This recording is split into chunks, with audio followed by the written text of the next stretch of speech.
Hi everyone.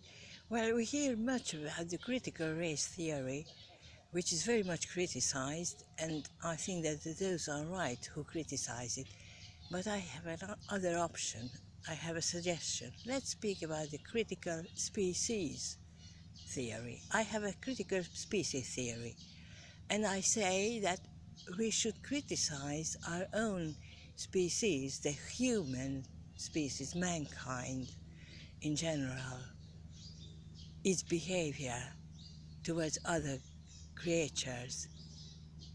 We are talking about no violence, and very many times things are censored on the internet because they say that they incite violence. But what kind of violence are we talking about? Violence against other creatures, against non-human creatures doesn't matter. It doesn't matter if the victim doesn't belong to the human race. Right now in the world there is very much tension. There are two fighting groups, at least two. And there are subgroups, and then there is a very great fight at the top for power and for total control of the world.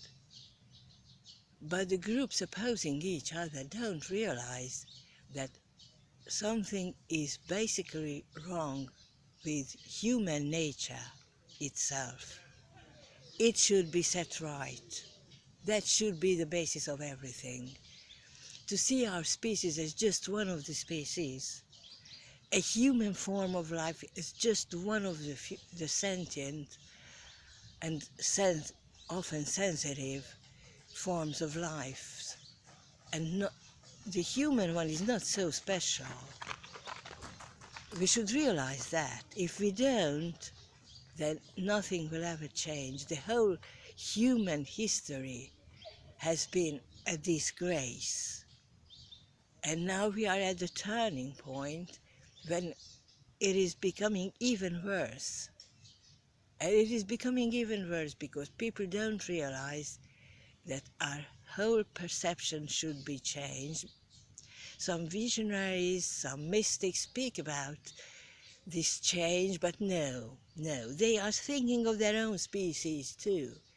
It is impossible to want human masses to wake up and at the same time not to notice that the problem is with human form of life itself. This is my critical species theory.